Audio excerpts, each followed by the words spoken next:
exams, and what's really impressed upon me is how hard it is to tell a good story. Because I've seen people that get up here and they start going off, they start blabbering like I am right now, and all of a sudden the bell rings, and you're like, the thing is that it was really funny because the guy only had one leg, so I looked like a complete asshole. And you just kind of lose the tension there.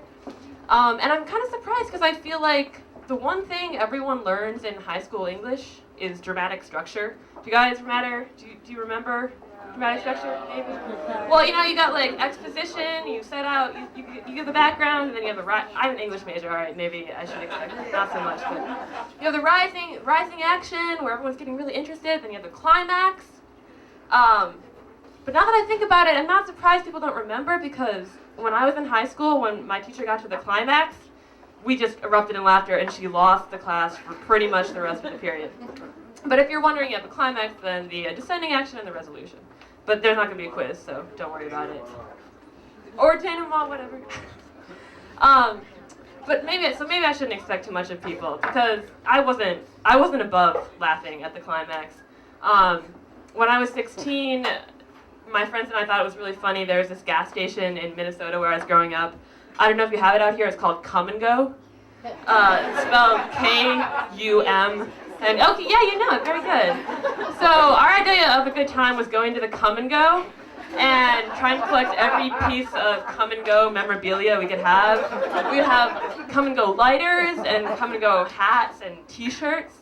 I was even on this road trip one summer with my friends, and our goal was to stop at every single Come and Go gas station from Minneapolis to Winnipeg and get a lighter at every single station. It was kind of an insane scavenger hunt.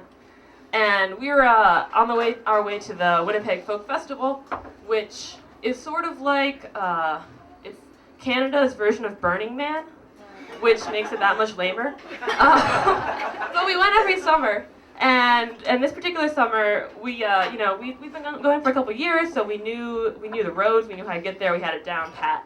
And this year I was bringing 400 yards of rope, which everyone made fun of me for, but actually it came in handy later, but that's a different story. But we were on the way to Canada, and we're getting near to the border. We knew what we were going to do. We're going to drive up on 94, and then at Fargo you switch to 29, and then you go up north on the border.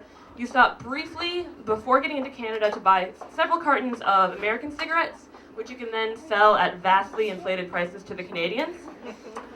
Canadian cigarettes, true story, one, are heavily taxed and have pictures of cigarette butts that are kind of limp that look like impotent penises. So they much prefer the American version. So we had that down, we had the cigarettes, we had the rope, we were ready to go. We pull off the road because it's the last come and go station before Canada. We're going to get our lighters, and we realize that the entranceway to the freeway is under construction, so we can't get back on the road. We had to devise an alternate route. So we're looking at the map, trying to figure out where to go. And my 16-year-old eyes alight on a town so wondrous, so magical, I can barely believe it exists. And I turn the car around, I announce to my friends, Come and Go. We are driving to Climax, Minnesota. This is a real town, ladies and gentlemen, located in the northwest portion of Minnesota, about 20 miles off Route 29. So we drive there, and I probably don't have to tell you that on the drive we were getting more and more excited. We had fantastical visions of what Climax, Minnesota was going to be like. Personally, I thought there would be a daily parade of these vulva puppets. I don't know if you've ever seen them, but they're extremely anatomically correct and beautiful, made of this crushed velvet. So that was what I was envisioning.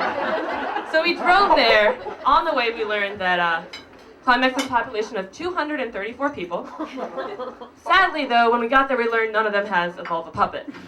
Instead, Climax has a large water tower that is emblazoned with the word Climax in large, bold capital letters. But that's about it. So we're a little dejected. We went to the diner to try to revive our spirits, and we're sitting there. The waitress comes over, pours our coffee. She sizes us up and she says, "You guys aren't from here, are you?" We say, "No, we're from Minneapolis." She says, "Oh, what brings you to Climax?" And I don't know what we said. I think I spit coffee out my nose. But I do know what I should have said, which is the road not taken.